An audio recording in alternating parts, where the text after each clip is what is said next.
Bienvenue à toutes et tous dans la causerie de Atome Basketball pour ce deuxième épisode de la troisième saison. D'abord, je voulais commencer cet épisode en remerciant Nicolas Flotte qui m'a suggéré l'invité du jour. Et aujourd'hui, je voulais remercier Guillaume Cormont du coup de m'accueillir. Salut Guillaume. Salut. Moi, je suis très content Guillaume parce qu'on se connaît un petit peu déjà. Mais ça va être l'occasion d'approfondir un peu. Le podcast commence toujours par la même question que j'aime poser à l'invité, c'est qu'il me définisse le basket en 3 mots et qui m'explique le choix de ces mots-là. Waouh. Alors, je pense passion, émotion et partage.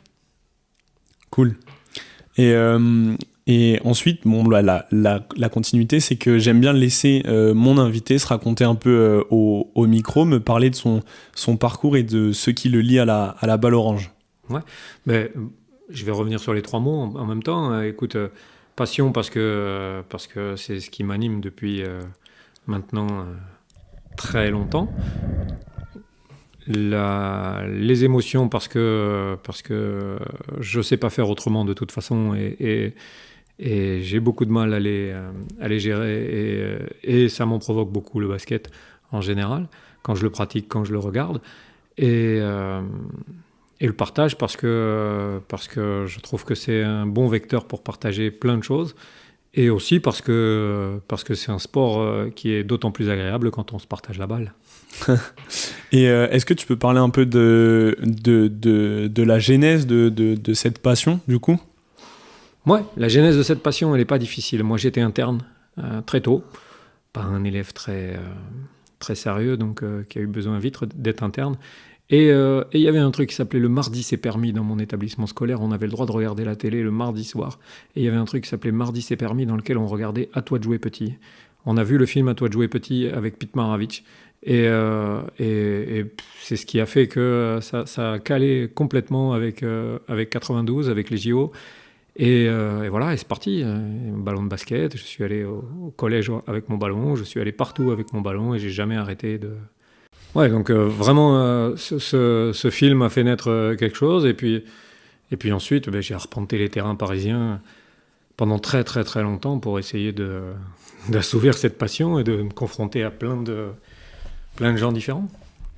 Et du coup, le basket, t'en as fait ton métier. Moi, j'ai une question qui est un peu candide. C'est la question simple, mais qui va nous permettre d'ouvrir plein d'autres tiroirs. Aujourd'hui, t'es CTF de la Ligue Occitanie de basketball. Guillaume, c'est quoi être CTF ? Bon, l'acronyme, c'est conseiller technique fédéral. Précédemment conseiller technique départemental ou conseiller technique des ligues. Voilà, conseiller technique de ligue. Qu'est-ce que c'est ? En fait, il y a 1000 métiers différents avec le même acronyme.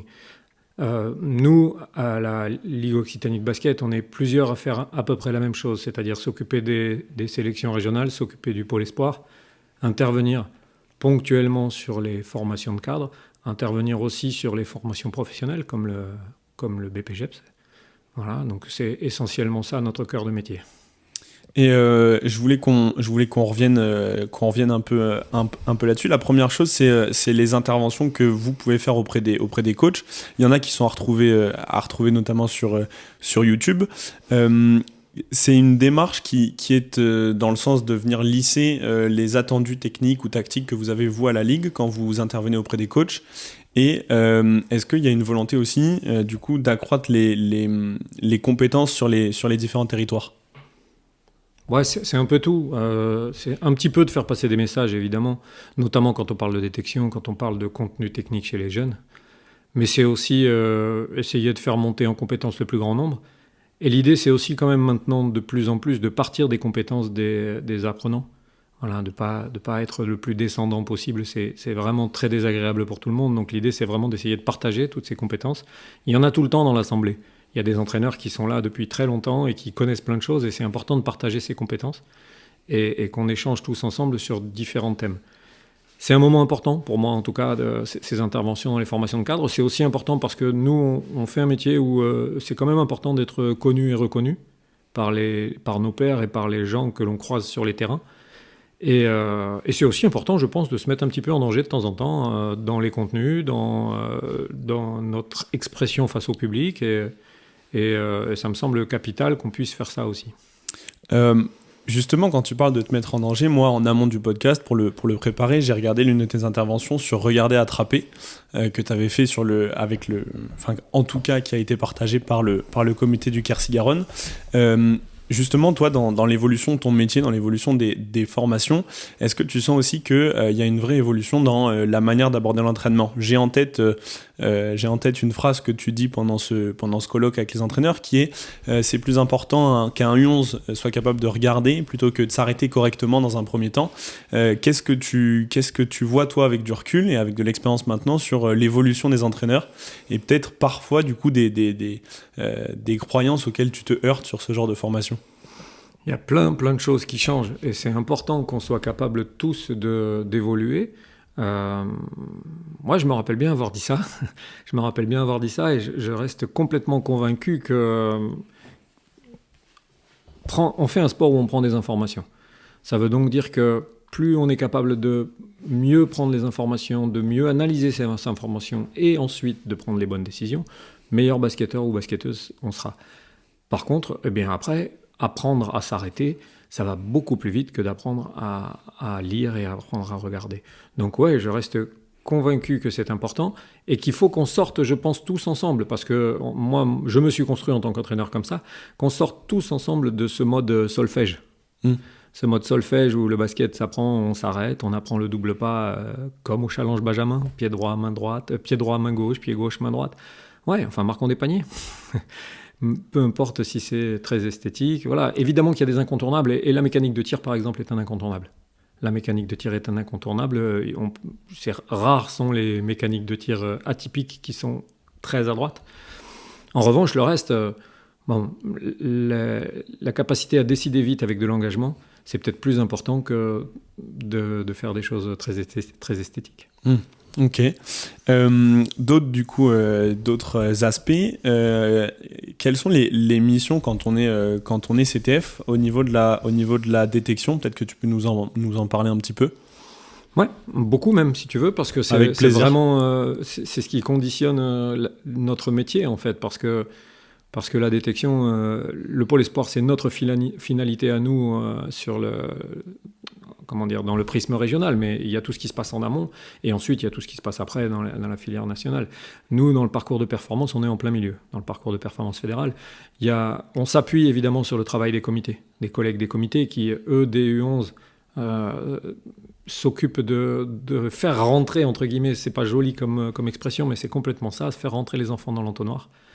Voilà, et l'objectif, en fait, c'est nous de travailler conjointement avec eux pour connaître au mieux les enfants, pour ensuite essayer de savoir qui pourraient être ceux qui pourraient continuer dans la filière de performance fédérale et dans le parcours de performance fédérale, et donc rentrer au pôle espoir. Voilà, mais on ne pourrait pas tout seul choisir 5-6 enfants par génération sans s'appuyer sur le travail des collègues, évidemment, et même sur le travail des clubs. Et tiens, c'est une question qui me vient, qui est un peu annexe, mais qu'est-ce qu'on regarde dans les processus de détection ? Qu'est-ce qu'on regarde ? Ouais. Waouh. S'il y avait une fiche type dans laquelle il suffirait juste de cocher quelques cases, ça serait tellement facile.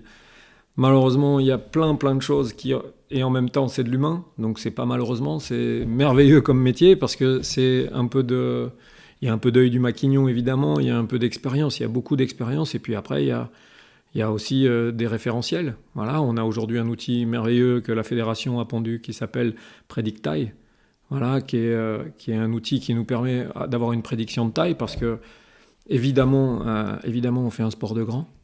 Voilà, donc évidemment que quand on arrive à se projeter sur des enfants qui feront plus de 2 mètres chez les garçons, 1m90 chez les jeunes filles, elles ont déjà quelques prédispositions pour faire du basket de haut niveau. Mais quelques, parce qu'après il y a plein d'autres choses. Moi j'aime à dire que la passion et la détermination, c'est un critère important aussi. Voilà, la passion et la détermination, c'est un critère important. Et il y a quelque chose qui est aussi très intéressant, c'est les émotions.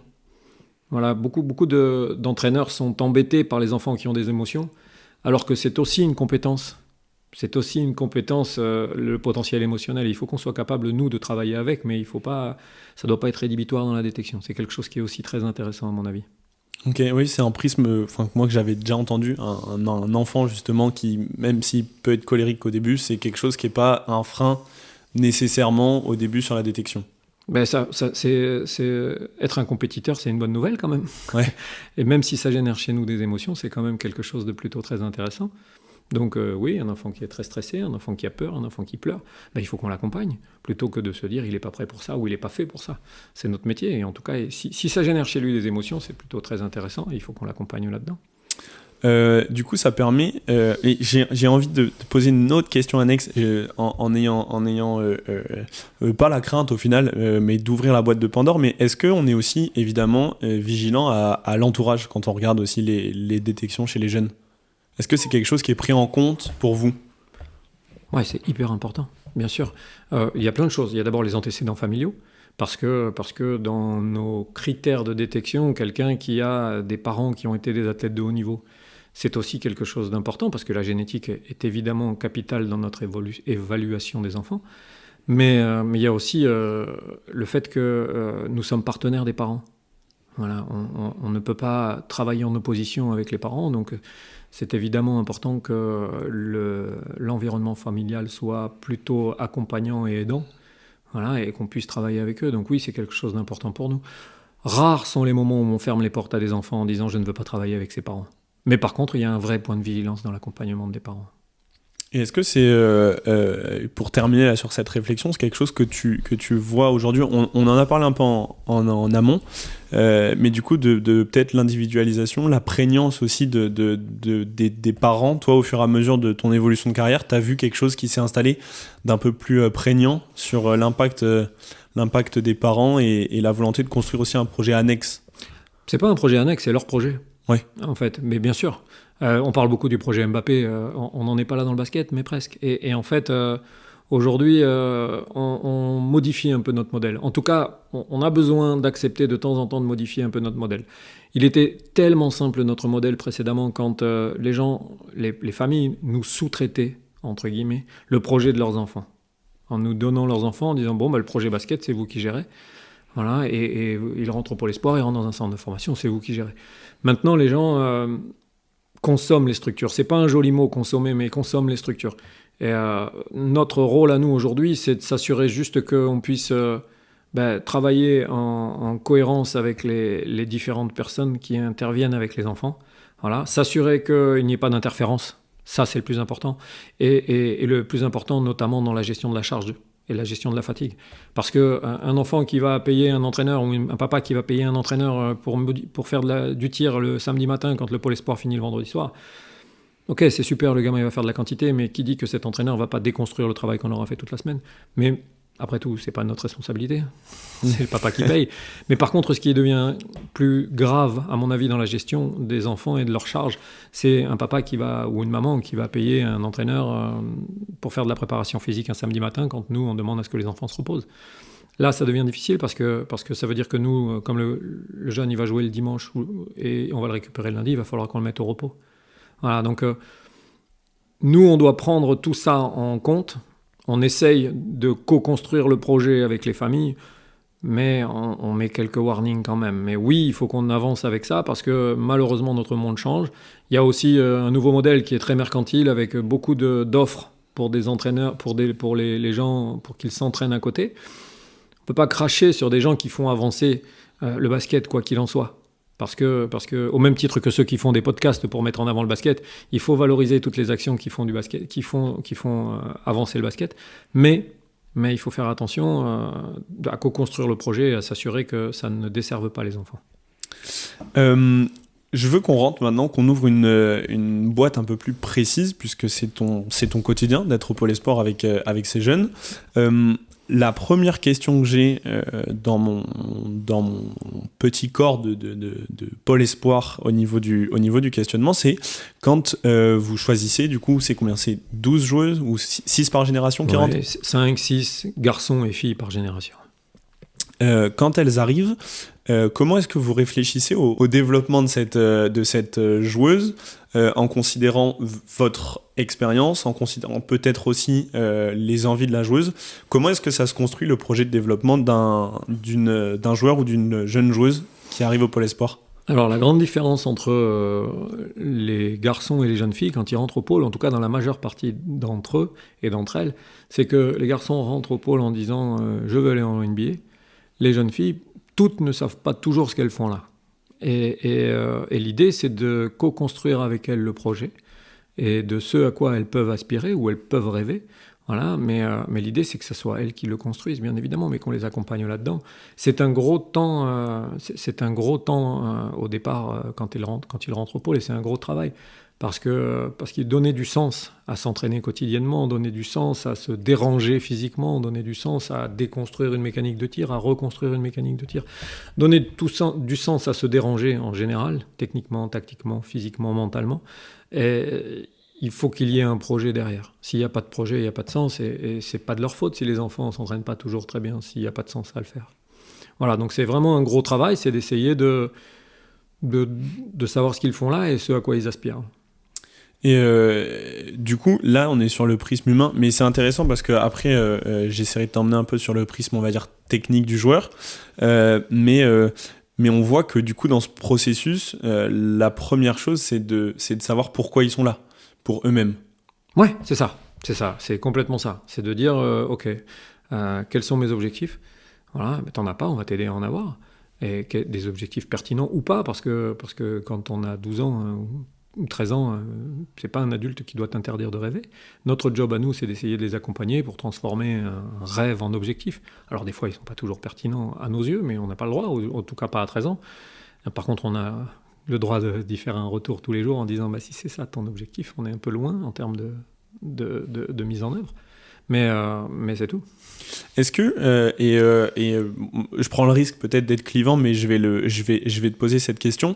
Tu vois, c'est intéressant quand tu parles de les jeunes garçons qui arrivent au pôle, qui te disent que c'est la NBA, des jeunes filles qui savent peut-être pas pourquoi elles sont là. Est-ce que tu vois une vraie différence dans l'estime que peuvent avoir ces jeunes filles quand elles rentrent dans un pôle par rapport aux garçons, du coup, et cette volonté-là? Est-ce que tu penses qu'elles rêvent peut-être un peu, elles ont des rêves un peu plus, comment dire, moins grands que les garçons quand elles arrivent? Je suis pas sûr qu'elles ne s'autorisent pas à rêver. Je suis pas sûr. En revanche, je suis certain qu'il y a beaucoup plus de pudeur et qu'elles assument pas toujours et que c'est pas toujours facile d'assumer devant des adultes ou devant qui que ce soit que je veux aller. Voilà. Je me rappellerai toujours, on va faire le lien avec l'interview précédente de Nico, mais moi je me rappellerai toujours à Noël un entretien avec Leïla Lacan où je lui demande qu'est-ce qu'on fait de toi, c'est quoi ton objectif? Et pour moi, je parlais de dans 6 mois. Dans 6 mois, qu'est-ce qu'on fait de toi? Et elle m'a répondu Paris 2024. J'ai dit ok, pas de problème. Je m'attendais pas du tout à cette réponse voilà, elle m'a répondu ça. J'ai dit ok, pas de problème, mais voilà, elle a assumé ça et son projet était déjà très très fort, mais rares sont ceux et celles qui assument ça. Voilà, c'est des gens d'exception, mais les jeunes filles, c'est pas de leur faute. Souvent, on est intéressé par faire rentrer des jeunes filles, des grands gabarits, des jeunes filles qui dans leur club sont pas toujours très bien traitées, parce que c'est pas facile de faire jouer les grands, parce qu'ils nous aident pas à gagner. Donc, mais qu'est-ce que je fais là? Je suis pas très forte. Qu'est-ce que je fais là alors que je joue pas dans mon club? Donc forcément, bien évidemment, qu'on s'autorise pas à rêver en grand alors qu'on joue pas dans son club. Donc chaque chose en son temps. C'est top. Bon, tu m'as apporté une transition pour tout à l'heure avec Leïla. Et du coup, en termes de profil, quand vous voyez une joueuse arriver, peut-être que d'ailleurs les joueuses ont une maturité physique sur laquelle on peut plus facilement se projeter que les garçons au pôle. Je sais pas, ça c'est une question. En général, les jeunes filles grandissent plus tôt, les garçons plus tard. C'est la détection des garçons, c'est quelque chose qui est je pense, bien plus difficile que celle des jeunes filles, notamment pour tout ce qu'on appelle les late boomers, tous ceux qui se développent très tardivement. C'est pas facile. C'est vraiment pas facile. Pour les jeunes filles, c'est peut-être un petit peu plus facile, et encore, parce que quand une jeune fille fait déjà 1m70, 72, et qu'on se dit bien, peut-être qu'elle fera 1m85 et que ça sera une ailière de grande taille, et puis finalement, à la sortie du pôle, elle fait 1m72. Et puis après, on en connaît d'autres. Moi, j'en vois une régulièrement qui est rentrée au pôle 1m76 et qui aujourd'hui fait 1m99. Voilà, donc ça reste quand même très aléatoire. Mais quand même, chez les jeunes filles, la croissance est un peu plus tôt et c'est peut-être un petit peu plus facile d'avoir une projection que chez les garçons. Ce matin, j'ai eu l'occasion d'aller voir l'entraînement du TMB. C'est l'occasion de teaser un futur épisode avec l'assistant coach. On a discuté un petit peu des postes de jeu et il partageait une réflexion qui était celle de aujourd'hui, est-ce qu'on est encore à réfléchir sur des postes de jeu ou est-ce qu'on est aussi sur un modèle qui est peut-être une tendance un peu plus moderne à réfléchir par des compétences.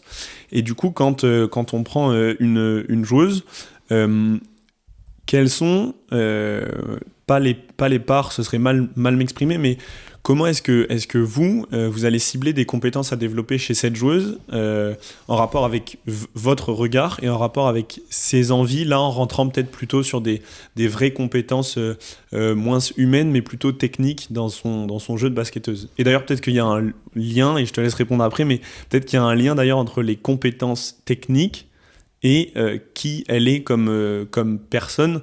Je sais pas si tu vois, si tu saisis mon... Ouais, complètement. Mais je suis entièrement d'accord avec Paul. Entièrement d'accord avec Paul. Je pense que aujourd'hui les postes de jeu sont obsolètes.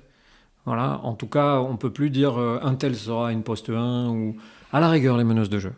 Voilà, à la rigueur les meneuses de jeu. Mais le meilleur exemple, c'est quand même Wemby. C'est quand même Wemby qui fait 2m24 et qui passe son temps à l'extérieur de la raquette. Donc heureusement que lui, il a été accompagné merveilleusement bien dans quelque chose où il n'est pas uniquement dans le post-up. Et je crois que c'est important de savoir ce qu'ils ont envie d'être. Ça me semble très important.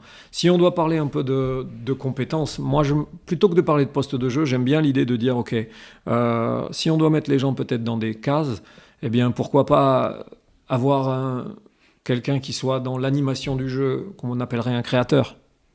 Quelqu'un qui serait avec une énorme appétence dans le tir extérieur, qu'on ferait un shooter. Pas un poste 2, parce qu'un poste 2, on a toujours l'idée de quelqu'un qui est un meneur de jeu un peu plus grand.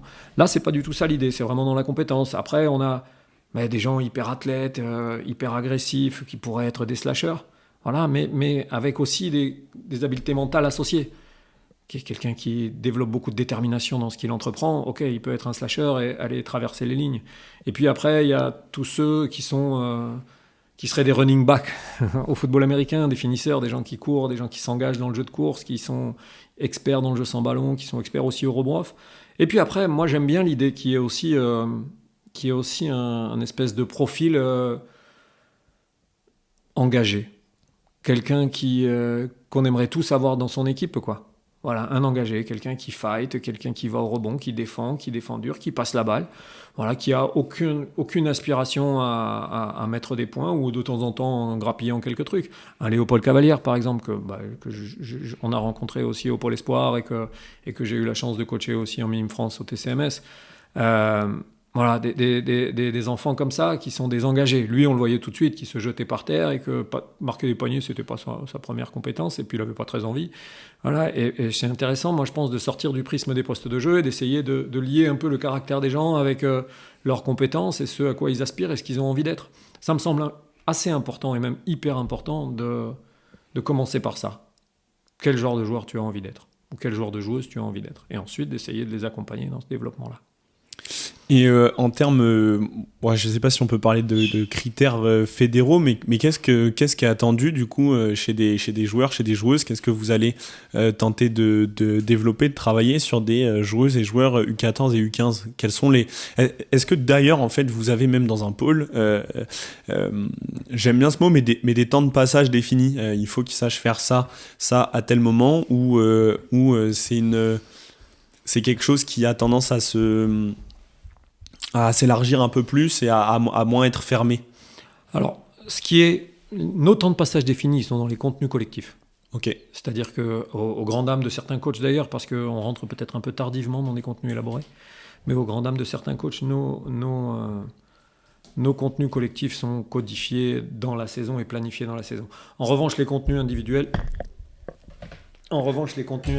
c'est vraiment propre à chacun et à chacune. Et surtout qu'on travaille sur 2 années d'âge, donc ça veut dire que certaines rentrent avec des habiletés très limitées techniques et d'autres sont très avancées. Donc vraiment, on fait du cas par cas et on développe les gens. En tout cas, on essaye de les accompagner dans leur développement au mieux de ce qu'elles sont aujourd'hui. Voilà. Après, si on doit compartimenter un peu les habiletés, ben, clairement, aujourd'hui, on est dans le développement des habiletés mentales. C'est-à-dire, évidemment, que l'engagement dans son projet, l'esprit de compétition, la persévérance, tout ça, en gros, c'est la détermination. Développement des habiletés mentales, un peu de résilience, de la concentration. Tout ça, c'est vraiment les habiletés mentales qu'on cherche à développer. Ensuite, on est vraiment très axé maintenant dans le développement humain et dans les habiletés psychosociales. Voilà. Être à l'aise dans les relations interpersonnelles, dans la capacité à communiquer. Et puis évidemment le développement de l'autonomie et du leadership. Voilà. Et pas uniquement pour les meneuses de jeu, pour tout le monde. Ensuite, évidemment, les habiletés techniques. Les habiletés techniques, que ce soit les contenus défensifs, les contenus offensifs, les comportements. La capacité à s'affronter, à transiter, à décider, enchaîner. Parce qu'on fait un sport d'enchaînement d'action. Voilà, donc vraiment, les habiletés techniques, c'est essentiellement tout ça. Et ensuite, arrive tout ce qui est associé aux habiletés physiques. Évidemment, parce que la compétence numéro 1 d'un joueur ou d'une joueuse de haut niveau, en tout cas une des compétences numéro 1, c'est la capacité aérobie. Donc évidemment qu'on le développe le plus tôt possible. Voilà. Et ensuite, tout ce qui est associé aux compétences d'explosivité, de vitesse, de motricité. Ça, ma collègue au Pôle Espoir pourrait vous en parler 1 million de fois mieux que moi parce que c'est une experte là-dedans. Mais voilà, c'est vraiment, en tout cas, le développement des compétences, des habiletés physiques. Et du coup, est-ce que vous avez, est-ce que vous savez, est-ce que vous communiquez avec des centres de formation parce que c'est des jeunes qui du coup ont comme poursuite ou potentiellement des centres de formation s'ils sont pris. Pour une très très rare partie, ça peut être le Pôle France. Est-ce que eux vous disent quel type de joueurs ils cherchent à avoir en sortie de pôle ou pas? Est-ce que chaque année ça change. Ok. Bien sûr, comme c'est un métier générationnel, le leur aussi, c'est vraiment, leurs besoins changent tous les ans. Et donc on est en plein dedans aujourd'hui, dans la sortie du Pôle Espoir pour les deuxièmes années. Donc je suis en contact tous les jours avec les centres de formation, garçons et filles. Aujourd'hui, ce qui est sûr, c'est que le plus dur, c'est des meneurs de jeu. Pour eux, c'est difficile de trouver des points de chute parce que très clairement,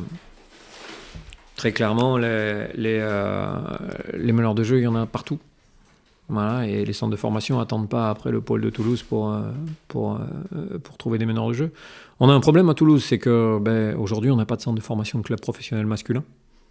Voilà, et donc nos pauvres petits Toulousains doivent traverser la France pour aller trouver des centres de formation. Alors quand on a des belles générations, ils trouvent tous. Et puis quand c'est des générations un tout petit peu moins fortes, mais juste un tout petit peu moins fortes, ça devient nettement plus compliqué pour eux parce que traverser la France pour aller dans un centre de formation, il faut être un top joueur. Ah, mais oui, on a un contact permanent avec eux et la première chose à faire, la première chose que l'on fait, nous, c'est construire un document. Et dans ce document, on explique le profil un peu de chaque joueur et joueuse sortant pour l'envoyer à l'ensemble des centres de formation que l'on connaît. Et ensuite, eux font le lien entre leurs besoins et nos sortants. Je reviens du coup sur la transition que tu m'avais offerte précédemment. Est-ce que du coup sur cette fiche de la joueuse ou du joueur sortant, est-ce que là tu as encore en mémoire le profil rentrant d'une Leïla Lacan et le profil sortant, qu'est-ce qu'elle est devenue sur ces 2 années au pôle, en sachant que y a des singularités notamment sur les niveaux de jeu dans lesquels elle a pu évoluer à son âge à ce moment-là. Honnêtement, c'était il y a longtemps maintenant, même si elle n'est pas vieille, c'était il y a longtemps. Et ce qui est sûr, c'est que ce qui m'interpelle le plus dans ce qu'elle était et ce qu'elle est devenue, c'est sa capacité à gérer l'échec. Elle était dérangée par le fait de rater. Voilà, je me rappelle bien, quand elle était petite, c'est une jeune fille qui a du caractère, mais comme tout le monde d'ailleurs, et qui l'exprime, mais qui, je me rappelle, se tapait sur les genoux quand elle ratait. J'avais fait une vidéo, je me rappelle lui avoir montré ça, et ça, c'est quelque chose qui a vraiment profondément évolué aujourd'hui. Voilà, après, des gens d'exception comme elle, on n'en rencontre pas tous les jours, et on n'en rencontre pas beaucoup, et voire des fois on n'en rencontre qu'une quand on a la chance d'en rencontrer une dans sa carrière. Voilà, donc elle était déjà déception en U13. Je me rappelle que ma collègue Aurore Filiatre, qui à l'époque coachait un petit peu les sélections avec nous, pas un petit peu, coachait les sélections avec nous, l'avait coaché en U13. Et à l'époque, on était la zone sud-ouest.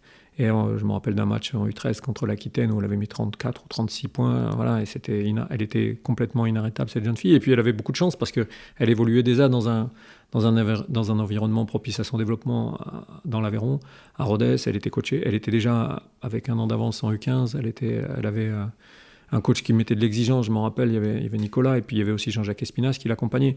Donc c'était une jeune fille qui était déjà pleine d'exigence et avec un projet fort. Voilà.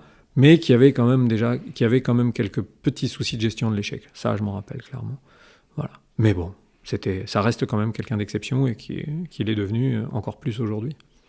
Tu me donnes l'occasion de sortir un peu de mon script écrit en disant justement qu'elle a évolué dans un environnement propice. Et là, pour le coup, moi, ça m'intéresse s'il y a des jeunes entraîneurs qui nous écoutent, des dirigeants de club. Tu parles d'évoluer dans un environnement propice, du coup d'être surclassé, de jouer en U15 avec un an d'avance. Je voulais avoir ta réflexion là-dessus, parce que parfois, c'est peut-être très humain comme sentiment, mais une avidité de victoire. Peut-être parfois, alors il y a beaucoup de gens qui appellent ça la championite, mais comment on peut créer, nous, à notre échelle, sur nos territoires, on aura l'occasion de revenir en plus sur un projet de territoire que tu portes, comment nous, sur nos clubs, nos territoires, on peut favoriser ça. Là, on a l'exemple du surclassement qui est peut-être la porte qui nous permet d'ouvrir là-dessus, mais favoriser le développement de nos joueuses en faisant fi aussi parfois du résultat. Ouais, alors moi je suis... J'ai un espèce de paradoxe dans ma construction personnelle là, de tout ça, et j'ai un vrai avis bien tranché. Je crois que le niveau de pratique est hyper important. Voilà, le niveau d'opposition est hyper important. En revanche, ce que l'on y fait, ça n'est pas important. Pour moi, et je parle bien des enfants de 12 ans, de 13 ans, pas les U15, ça devient différent, mais en tout cas, avant, s'opposer au meilleur niveau de pratique possible, c'est une évidence. Y gagner, j'y vois pas d'intérêt.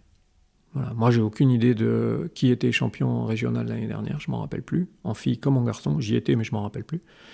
Et parce que j'y vois pas énormément de sens. C'est super pour un projet de club, c'est super pour plein de choses. Je ne crache pas sur les gens qui gagnent, attention. Mais quand moi, je construis un projet, ou en tout cas, je réfléchis à l'évolution des jeunes filles, je me dis que déjà, on apprend à jouer en jouant. Voilà, donc qu'est-ce qu'on fait ? Il faut mettre tout le monde sur le terrain. Dans mon idée, se mettre en difficulté est une bonne nouvelle. Voilà, construire des objectifs qui ne sont pas liés à la réussite et à la performance est hyper important dans le développement des jeunes filles, parce que si on fait du lien tout le temps, à mon sens, attention, si on fait du lien tout le temps avec la performance et la réussite et gagner, ben, c'est inhibant pour les enfants. Et l'idée, c'est que les enfants ne soient pas inhibés et s'autorisent à faire plein de choses. Voilà, moi, j'aime que des jeunes filles ou des jeunes garçons, mais c'est quand même un petit peu plus facile des fois pour les garçons, mais s'autorisent à faire plein de choses, des choses qu'ils ne maîtrisent pas, qu'elles ne maîtrisent pas, des choses nouvelles, voilà, qu'une grande tire à 3 points en contre-attaque. Ben, moi, ça m'est arrivé il n'y a pas longtemps encore, et je trouve ça top, et même si elle ne touche rien, c'est top qu'elle s'autorise à faire ça, et qu'elle en sourit, c'est chouette. Voilà, et l'idée, c'est vraiment ça. Donc oui, je suis un fervent supporter du surclassement. Vraiment, je crois que c'est une évidence que se mettre en opposition avec des gens qui nous dérangent et nous mettent en difficulté, c'est une évidence. Fervent supporter de ça. Maintenant, il y a une autre partie que je voulais aborder. Alors, c'est une question qui est très très large.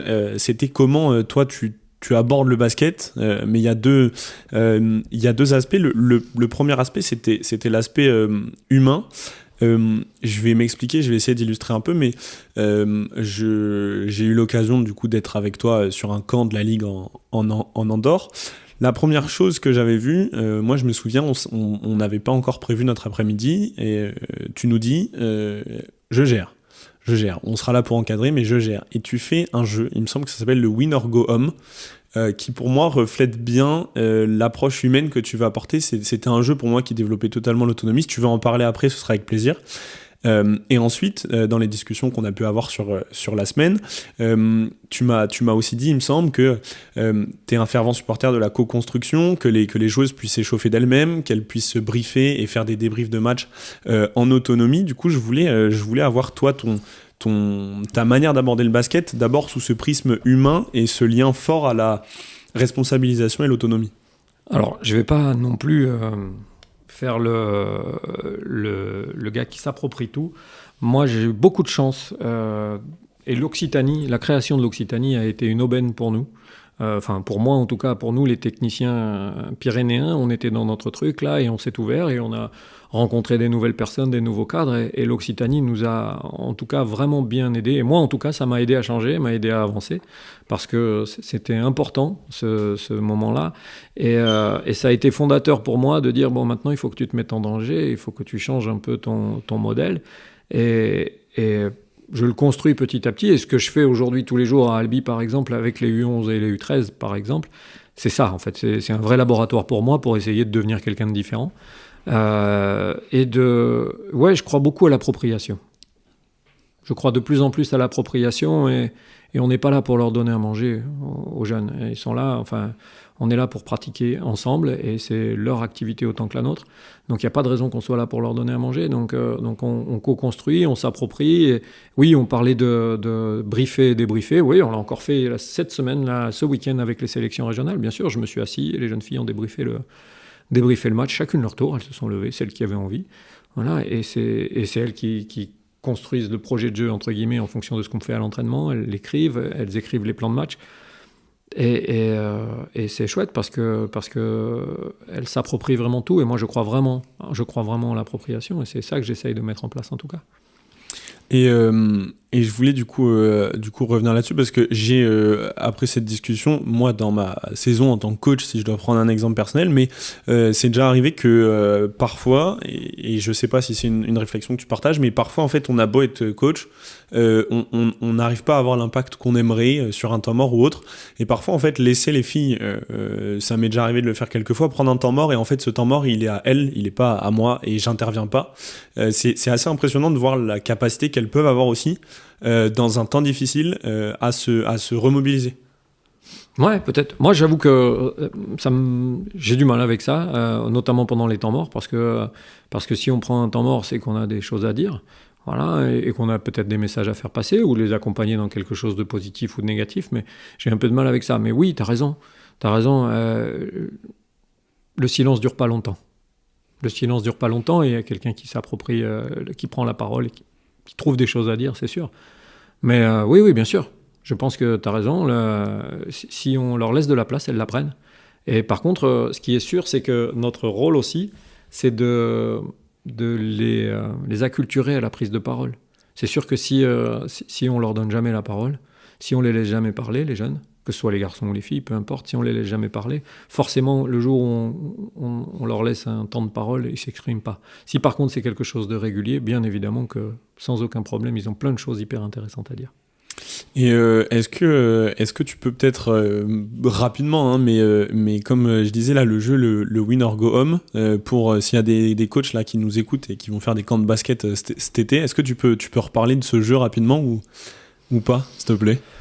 Ça, c'est un vieux jeu, en fait. En fait, c'est très drôle parce qu'il y a 25 ans, on était au camp de basket de Lectoure avec des compères avec qui je travaille aujourd'hui, et puis d'autres, avec Fabien Perrigot, avec Franck Cambus, et puis aussi avec Albéric Martinon, qui a œuvré beaucoup à Toulouse, et avec plein d'autres gars, le camp de Maurice Boulois, en fait. Et on a fait des semaines à 135 enfants où on faisait des grands jeux. Et donc l'idée, c'était vraiment d'essayer de trouver des choses où il y avait beaucoup de dynamisme, où il y avait beaucoup de temps de passage, parce que l'idée, c'est quand même ça. Et donc on a essayé d'inventer plein de jeux. Et ça fait partie des jeux qu'on a essayé d'inventer, comme un jeu qu'on appelle la banque. Et aujourd'hui, tout le monde s'est approprié un peu ce jeu et on a changé plein de choses, mais c'est des montantes descendantes avec un peu d'autonomie, en fait. C'est vraiment ça, c'est des montantes descendantes que tous ceux qui ont joué au ping-pong en sport connaissent ça, mais c'est ça, c'est des montantes descendantes appropriées comment dire, où on a adapté au basket avec beaucoup d'autonomie, avec des duels qui sont comment dire, complètement autonomes et arbitrés par les équipes. Enfin voilà, l'idée c'est ça, c'est de faire un truc un peu dynamique et c'est ça, parce que c'est quand même ça les camps de basket. Maintenant, je veux qu'on ouvre le deuxième volet de ma question sur comment tu abordes le basket. Moi, je me souviens de discuter un petit peu avec toi et te demander comment tu t'abordais, notamment avec Albi, en illustrant avec une équipe de N3 ton projet de jeu. Moi, il y a deux choses dont tu parlais. Tu disais que tu n'étais pas forcément fan des systèmes très longs. Et tu parlais d'une entrée et d'un temps fort sur ça. Et moi, il y a une phrase que j'ai beaucoup aimée, que tu as prononcée, c'était je suis responsable de créer le premier close-out. Donc, je voulais que tu partages un peu cette philosophie que tu as au niveau basket et au niveau tactique aussi. Mais en fait, ouais, c'est complètement ça. C'est-à-dire que moi, enfin, que ce soit à Albi aujourd'hui ou à Colomiers pendant 10 ans en National 1 ou à plein d'autres endroits, j'essaye de me mettre un peu à la place des joueurs et des joueuses et de me dire waouh, les formes longues, quel calvaire, parce que une forme de jeu longue avec 3 à 4 temps forts, c'est d'abord beaucoup de temps de récitation. Et ce temps-là, il n'est pas très agréable pour personne. Voilà, ce temps de 5 contre 0, il n'est pas très agréable. Donc en fait, mon idée à moi, c'est d'essayer de trouver des entrées courtes, des temps forts simples, mais par contre qui posent des problèmes à la défense. Voilà, j'aime intervenir, par exemple, au DE. Encore il n'y a pas longtemps, je suis intervenu et avec ce type d'intervention. C'est-à-dire, moi, c'est vrai que mon niveau de concentration aussi fait que les formes longues, des fois, j'oublie. et donc, en fait, que ce soit des formes courtes, mais par contre qu'on trouve le moyen de poser un peu de petits problèmes à la défense. Et c'est plutôt intéressant d'essayer je parle de l'appropriation, mais aussi de faire des gens qui sont un peu intelligents et qui lisent et qui regardent. Voilà, avec aussi quand même une idée de basket un peu up-tempo, où on traverse beaucoup le terrain, où on trouve des close-out très tôt. Et j'ai aucun problème avec l'idée de tirer très tôt dans la transition, voire en fin de contre-attaque à 3 points même. Voilà. Mais c'est aussi parce que je ne vis pas dans un monde professionnel, ou je ne vis pas dans un monde d'Euroleague où une entrée courte et un temps fort suffisent. Là-bas, ça ne suffirait pas, certainement. En tout cas, dans un autre monde, ça ne suffirait pas. Et du coup, il y a deux choses là qui viennent de faire écho. En fait, tu me dis si je me trompe et tu y répondras, mais on a la sensation que du coup, avec cette philosophie-là, en fait, on revient sur aussi une corrélation entre l'humain et le basket. C'est-à-dire que tu as une entrée courte, un temps fort, mais en fait, le reste, c'est à l'initiative des joueuses, c'est elles qui sont responsabilisées là-dessus. Et du coup, la deuxième question, et puis après je te redonne la parole, c'était est-ce que du coup parfois, en tant que coach, bien que je pense que j'ai un petit peu la réponse, mais on est content qu'une joueuse, elle joue hors du système, mais sur une lecture qui était pertinente. On essaye quand même de construire notre basket avec un jeu de règles. On a quand même un code de la route. Et en fait, l'idée, c'est qu'à la sortie d'une entrée, on retrouve le code de la route. Donc, c'est quand même un bordel un peu organisé. et mon idée à moi, c'est d'entraîner souvent le chaos, c'est-à-dire jouer. Voilà, j'aime pas faire de la mécanique de précision parce que, on s'ennuie, et deux, on vit dans un monde d'incertitude permanent. Donc en fait, entraîner le chaos et jouer toutes les situations beaucoup, ça fait avancer aussi notre équipe.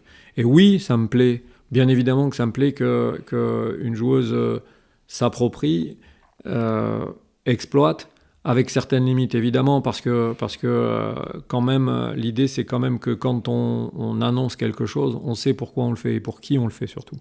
Voilà. Si c'est une meneuse de jeu qui annonce des formes pour la joueuse intérieure et qui en sort en permanence pour elle, bon, la genèse du truc c'est pas tout à fait ça. Donc avec cette limite là, bien évidemment.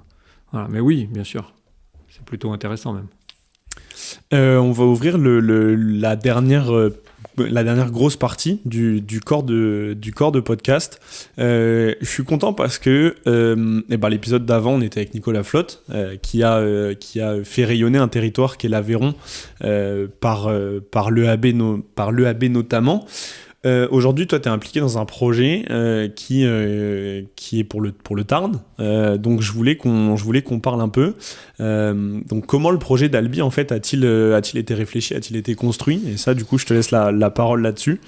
Et j'aurai d'autres questions pour alimenter cette grande question-là. Bon, la grande différence déjà avec Nico à l'EAB, c'est que lui, il en a... Enfin, au départ, en tout cas, ils ont construit un truc extraordinaire qui était complètement novateur, en arrivant à détourner presque les règles fédérales, à agrandir les CTC. Enfin, c'est un travail considérable qu'ils ont fait tant administrativement que structurellement.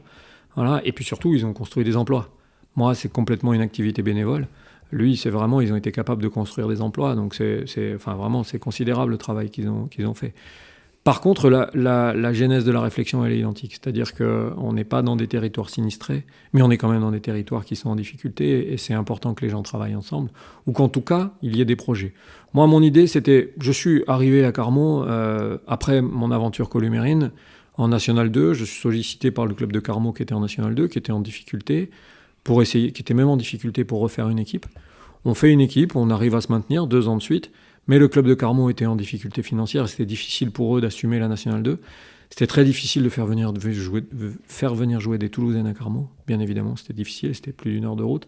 Donc l'idée, ça a été d'aller chercher un point de chute pour que cette équipe ne meure pas. Donc on arrive à Albi, on sollicite le président Gilles Mariès qui prend le risque d'accueillir cette équipe alors qu'il avait une équipe de filles, ou 2 équipes de filles, une équipe de seniors filles en départemental et une équipe de U13 en départemental également. Et donc l'idée, c'est quand on arrive là, ma première démarche, c'est de dire, moi je veux pas être entraîneur d'une coquille vide. Voilà, donc j'ai dit au président, donc à Gilles Mariès à l'époque, voilà, mon idée c'est, ok, je prends la Nationale 2, je voudrais faire des U13 en région. À l'époque, il y avait des brassages, donc je te propose qu'on essaye de faire des U13 en région, et qu'ensuite, petit à petit, on construise un pont entre les deux chaque année avec des U15, avec des U18 et qu'on essaye de staffer et de faire naître un vrai projet. Pour être très honnête, ça c'est la deuxième option parce que la première option, elle est née à Carmaux. C'est-à-dire qu'à Carmaux, j'ai eu une période où j'avais essayé de proposer un projet au club limitrophe, au club pas loin, c'est-à-dire à Cunac-Lescure, qui fonctionnait très bien avec les filles, et à Albi. C'est-à-dire qu'on avait proposé un projet à 3 têtes, voilà, une CTC à 3 têtes, avec la casquette carmosine. À l'époque, ça a été un coup d'épée dans l'eau, ça a été une fin de non-recevoir de la part des clubs. Voilà, c'est dommage parce que je pense qu'aujourd'hui, on serait encore en National 2 si ça avait été le cas. Mais bon, c'est pas grave, les gens font les choix et les assument, il n'y a aucun problème. Voilà, donc en fait, c'était la deuxième option, c'était ça, c'était de se retrouver à Albi et puis de dire, bon, ben, on va quand même essayer de faire un projet, parce que je connais le travail des Tarnais. Voilà, je connais le travail des Tarnais tant en garçons qu'en filles. Je connais le travail de mon collègue du conseiller technique départemental, Alexandre Lacoste, qui fait un travail merveilleux dans la détection et dans l'entraînement des sélections. Sauf que ces enfants, eh bien, alimentent les projets toulousains. C'est pas grave quand il y en a qu'un. C'est pas grave quand il y a un garçon, une jeune fille, 2 jeunes filles maximum, 2 garçons maximum qui vont alimenter les projets toulousains. Aucun problème. Mais quand il commence à y en avoir 3 ou 4, tu te dis que peut-être on n'est pas assez bon pour, chez nous en tout cas, pour essayer de faire que ces enfants trouvent chaussures à leurs pieds pas loin de chez eux.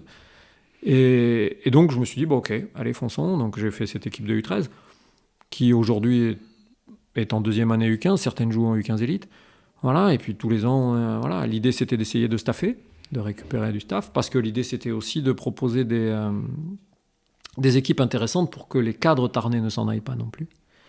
Voilà, ça a été difficile. D'ailleurs, Lucas Brenac, par exemple, qui était à Cunac l'année dernière, aurait pu être l'entraîneur des U15 élites aujourd'hui. Et, bon, il a choisi une autre voie et grand bien lui fasse, il est parti à Chartres au centre de formation, donc super. C'est super et c'est un cadre qui reviendra peut-être un jour et qui fera améliorer le contexte du territoire. Mais voilà, l'idée c'est ça, c'est d'essayer de proposer à tout le monde quelque chose de pertinent chez lui. Voilà. Et c'est pas une histoire de casquette de club, c'est vraiment de dire, bon ok, on le fait, et les petits U13, on fait des détections, celles qui veulent venir viennent, les U15 pareil, les U18 pareil, celles qui veulent venir viennent, on va chercher personne. Mais par contre, on est content quand les petites qui sont exilées à Salis du Salat, parce que pareil, Salis du Salat, la section sportive, c'est quelque chose d'extraordinaire, mais il n'y a pas d'équivalent aujourd'hui, ou très peu, ou en tout cas ouvert à tous. Parce que l'élan Aveyron, par exemple, c'est essentiellement pour les Aveyronnais. La section sportive de Caussade, il y a beaucoup d'enfants du Quercy. Voilà, les Salis du Salat ont un recrutement avec un plus grand maillage du territoire. Mais bon, il y avait des Tarnaises, quoi. Aujourd'hui, il y a une petite Tarnaise qui est revenue l'année dernière, qui a joué en U15 Élite, qui a joué en U15 Occitanie, qui a commencé la saison U18 Occitanie et qui aujourd'hui joue 20 minutes en National 3. Avec moi, elle a 15 ans. Bon, ben voilà, moi, c'est à ça qui sert ce projet. C'est-à-dire, viens trouver chaussures à ton pied chez toi. Voilà, parce qu'on a tout ce qu'il faut, en fait. On a toutes les ressources. Donc, c'était ça la genèse du projet. On essaie de le construire. Et maintenant, le plus important, c'est qu'il ne faut pas croire que ça repose sur moi. Voilà, aujourd'hui, il y a des gens qui tiennent ce projet à bout de bras. Ce sont des dirigeants. Il y a des ressources. Il y a plein d'entraîneurs qui sont des ressources. Donc, voilà, ça va avancer. Parce que je veux qu'on revienne là-dessus, parce que tu parlais tout à l'heure que c'était aussi notamment ton laboratoire sur certaines choses. Je veux juste qu'on fasse une parenthèse. En fait, c'est assez intéressant ce que tu dis, parce que tout à l'heure, tu as parlé d'un basket avec une vision qui était peut-être aujourd'hui un peu plus consumériste. Et le fait que parfois il manque sur les territoires de projets locaux qui fédèrent ces territoires, moi j'ai la sensation que ça pousse aussi, ça l'induit plus que ça ne le crée, mais ce consumérisme, c'est-à-dire que pour aller chercher de la performance, on va aller dans un club auquel on s'identifie peut-être moins. Est-ce que tu as cette sensation que du coup, proposer sur les territoires et dans une échelle plus locale à ces jeunes filles dont tu parlais de pouvoir jouer et peut-être de s'identifier du coup vraiment et réellement à leur région. Est-ce que tu as cette sensation que du coup il y a un sentiment d'appartenance qui est plus grand peut-être qu'en allant du coup dans d'autres structures pour pouvoir... Bien sûr, c'est une évidence. Au même titre que je parlais tout à l'heure de l'appropriation, il y a un autre truc en lequel je crois, c'est l'identification. C'est-à-dire qu'aujourd'hui, d'avoir une seule et même filière dans le même club, c'est un gain de temps extraordinaire. On fait le lien avec ce qu'on disait tout à l'heure sur le pôle. Moi, quand une petite U11, la semaine dernière, je suis allé filer un petit coup de main pendant une journée bénévolement au comité du Tarn sur le stage U11, et que quand je leur parle de se préparer à s'entraîner, et qu'il y a une petite U11 qui me dit « Mais Guillaume, se préparer à s'entraîner, c'est faire comme font les seniors, c'est tirer, c'est trottiner et tout ça ?» Eh ben oui. Et ben voilà, et cette petite, elle est fan d'une joueuse, à son anniversaire, elle lui a offert un cadeau, enfin voilà. Et l'identification, j'y crois beaucoup. Et là, elles consomment plus, elles ont envie d'être comme elle. Et c'est ça l'idée, en fait. Et c'est vraiment ça qui m'anime, en fait, c'est de dire que ces petites U11-là, elles ont envie. Et c'est pas une histoire de niveau, parce que pour elles, la Nationale 3, c'est leur Graal, aujourd'hui. Peut-être qu'un jour, quand elles arriveront en senior, la Nationale 3, ça sera plus quelque chose d'intéressant et que ça sera extraordinaire pour nous que ces jeunes filles, elles partent ailleurs. Mais en tout cas, aujourd'hui, c'est ça mon idée. C'est de dire, on ne veut pas qu'elles consomment, mais il faut leur donner envie de rester, et il faut leur donner envie de rêver un peu, et qu'elles s'identifient. Et c'est pour ça que je suis hyper exigeant avec les seniors, et elles ne comprennent pas tout le temps. Mais je suis exigeant pour qu'elles aillent au vestiaire, qu'elles se changent au vestiaire, parce que je veux qu'elles transmettent ça aussi aux enfants, et indirectement, elles ont une vraie responsabilité, elles ne s'en rendent pas compte tout le temps. Voilà, il y a plein de choses sur lesquelles j'insiste, pas que ce soit mes convictions personnelles, c'est qu'elles ont une vraie responsabilité et que les enfants s'identifient. C'est ça pour moi un projet, c'est cette capacité à pouvoir s'identifier quand on a 11 ans à des gens de 15 ans, quand il y a toutes les U11 qui sont au match des U15 élites, je me dis on a gagné. Voilà. C'est ça cette idée, c'est mon idée en tout cas, et c'est comme ça que je le construis le projet. Ouais, là, tu vois, la transition, elle est parfaite, tu me l'offres. Moi, je voulais qu'on parle, du coup, tu m'avais parlé, du coup, dans ces expériences que tu souhaitais mener. Il me semble que tu avais, et je suis curieux de savoir ce que vous faites aujourd'hui à Albi, mais moi j'ai en tête quelque chose où tu me parlais par exemple de faire une fois par semaine des entraînements passerelles, il me semble. Je ne sais pas si ça a été mis en place cette année, où tu me parlais de faire U11, U12, ensuite U13, U14. Ouais, on a déconstruit complètement les catégories. Le lundi, les catégories n'existent plus.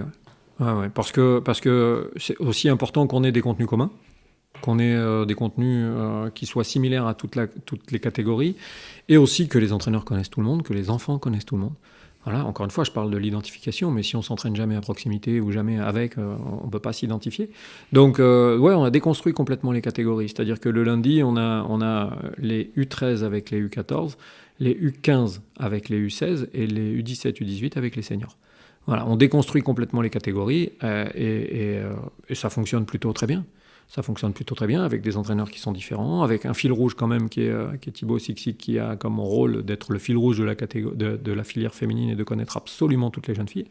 Donc voilà, c'est ça l'idée et je trouve que ça fonctionne très bien. Ouais. Et surtout, on n'a aucun mal ensuite à faire que les gens soient justement surclassés. Parce qu'il n'y a jamais de crainte, on connaît tout le monde quand on arrive. Et je sais pas si tu peux en parler, mais en amont, quand je suis arrivé chez toi, on a discuté un peu et tu me disais que tu avais une idée un peu originale pour les matchs l'an prochain. Est-ce que tu veux parler de cette idée de... Ouais, c'est dans le même sens. C'est-à-dire que, en fait, si on veut que les enfants s'approprient leur équipe, je crois plus trop à un cadre référent. Voilà, le cadre, c'est pas un adulte. Le cadre, c'est ce qu'on construit ensemble. Donc en fait, mon idée l'année prochaine, c'est d'essayer sur les U11, U13 essentiellement. Parce qu'après, quand on parle de catégories où il y a un aspect tactique différent, où il y a des choses, c'est de faire un truc un peu tournant avec 3 entraîneurs sur 2 équipes. Voilà, où on les entraînerait à 3 dans la semaine et qu'ensuite on change l'entraîneur du week-end. Voilà, c'est aussi mon moyen à moi d'accompagner des jeunes coachs dans la formation. Voilà, en étant là de temps en temps, mais pas tout le temps, en leur laissant des espaces d'expression et de responsabilité, mais pas de les livrer complètement à eux-mêmes, parce que ça me permet aussi d'ouvrir tout le temps le parapluie. Quand il y a des problèmes avec les parents, c'est tout le temps moi qui gère.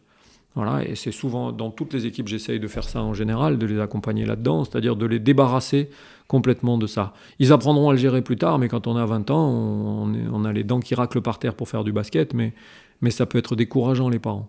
Donc en fait, voilà, l'idée c'est ça, c'est d'essayer de leur trouver des espaces d'expression aussi pour les jeunes coachs et de développement pour les jeunes coachs, sans les livrer complètement aux parents et aux adversaires et aux arbitres. Et des fois, il y a des contextes qu'on gère pas et voilà, ça peut être décourageant. Donc voilà, c'est ça aussi ça.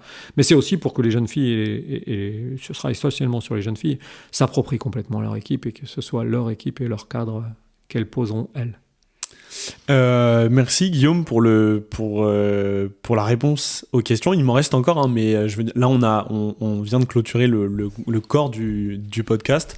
Les questions vers lesquelles on se dirige à la fin, il y en a 2 types. Il y a 3 questions que j'aime bien. C'est un livre que tu aurais à recommander aux auditeurs du podcast. Non, pas particulièrement. Non, parce que c'est tellement... non, c'est tellement différent.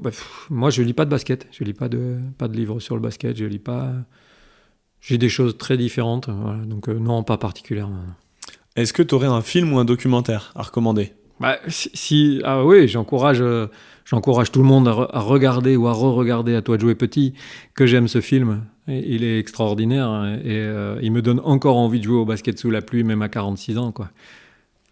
La dernière question là, de ce petit triptyque, c'est tu prends la voiture pour aller au travail, t'as un peu de route, qu'est-ce que t'aimerais, à savoir que le défi c'est de pouvoir me mettre en contact avec, qu'est-ce que t'aimerais écouter dans le podcast ?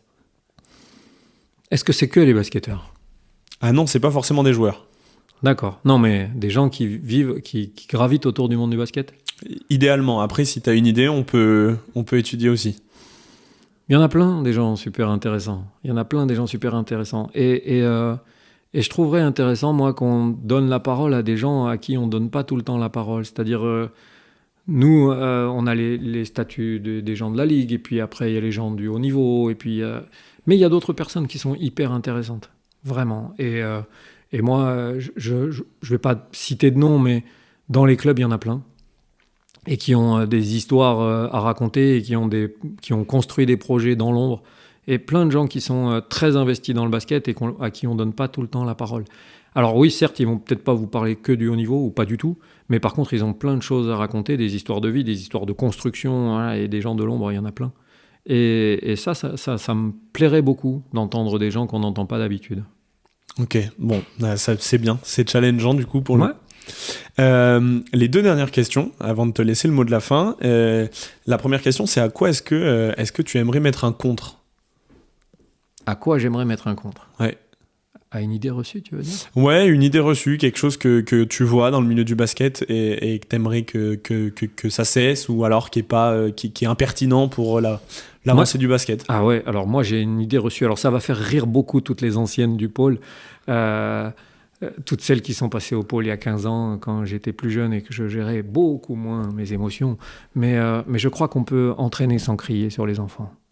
Voilà, je crois que c'est plutôt chouette de venir au basket en sachant qu'on ne se fera pas crier dessus. Moi, c'est un engagement que j'ai pris avec les petits U13. C'est pas facile tous les jours. Mais je commence la saison en leur disant, je vous rassure, personne ne vous criera dessus.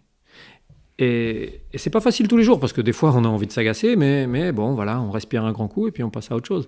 Voilà, je pense qu'on peut entraîner et être exigeant et bienveillant. Voilà, je pense que exigence et bienveillance ne sont pas antinomiques. Cool, j'aime beaucoup cette réponse. Dernière question, à quoi ou qui d'ailleurs, ça c'est comme tu veux, aimerais-tu faire une passe décisive? Bon, bah déjà, je sais qu'il y a Paul qui va bientôt, donc je lui fais avec plaisir. Et est-ce que ça pourrait être quelqu'un que ça embêterait un peu? Non, après, honnêtement, le plus à l'aise dans tout ça, c'est mon ami Franck Cambus. C'est une encyclopédie extraordinaire du basket. Voilà, avec plein de compétences, plein de connaissances. Et, par contre, il faudra prévoir un podcast de 3 jours. Hein. Pas d'1 heure, mais par exemple, Franck Cambus. Ouais. Et après, il y a des petits nouveaux qui arrivent là et qui sont chouettes aussi. Je crois que c'est important. Ouais, vraiment, il y en a plein. Je vois des jeunes coachs là qui arrivent et qui ont plein d'idées aussi. C'est pas mal aussi.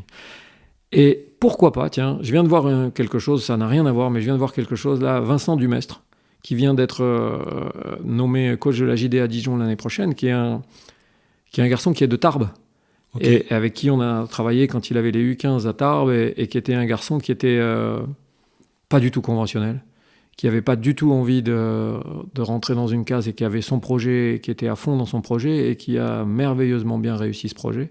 Voilà, donc ça pourrait être quelqu'un qui aurait plein de choses à dire et qui est devenu un hyper compétent puisqu'il va coacher en Betclic Elite l'année prochaine. Mais ouais, ça serait intéressant parce qu'il n'y a pas deux chemins identiques et le sien est un peu atypique et il est chouette. Super. Guillaume, c'est la tradition. Je laisse le mot de la fin à l'invité du podcast. Ouais, bah écoute, merci. Merci pour cette initiative, c'est chouette de mettre le basket en avant. Toutes les initiatives qui mettent le basket en avant sont chouettes, et celle-là, elle l'est d'autant plus. Donc merci à toi, et merci pour ces questions pertinentes, et à bientôt sur les terrains. Merci Guillaume. Merci à toutes et tous d'avoir écouté le podcast.